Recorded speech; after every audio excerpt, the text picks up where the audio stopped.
सर्वप्रथम सर्वांना रामकृष्ण हरी. आपण आषाढी एकादशीच्या दिवशी 2 महत्त्वाचे मंत्र म्हणायचे.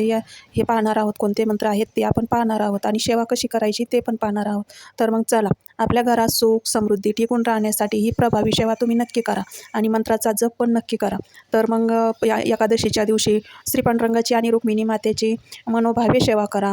त्यांच्या चरणी प्रार्थना करा. आमच्या घरात सुख समृद्धी यश वैभव ऐश्वर्य कीर्ती मान सन्मान उदंड आयुष्य उत्तम आरोग्य लाभो आमच्या सर्व घरादारात सर्वांना.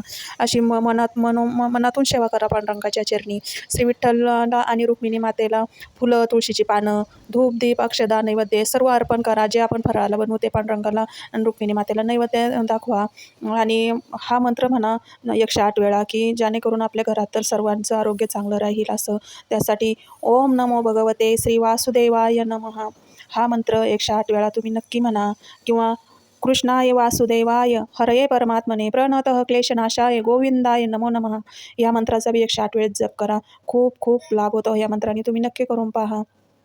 आणि त्याचबरोबर तुळशी मातेची बी सेवा करा. तुळशी मातेला पाणी घाला, हळदी कुंकू दिवा अक्षदा फूल नैवेद्य हे सर्व तुळशी मातेला सेवा करा. आणि तुळशी मातेच्या चरणी अशी प्रार्थना करा की हे तुळशी माता माझ्या घरात सुख शांती उदंड आयुष्य उत्तम आरोग्य लाभू दे ही प्रार्थना करा तुळशी मातेला. आणि आपलं घर स्वच्छ ठेवा. दारात छानशी छोटीशी रांगोळी काढा. मन शांत ठेवा. देवाचे नामस्मरण करा दिवसभर.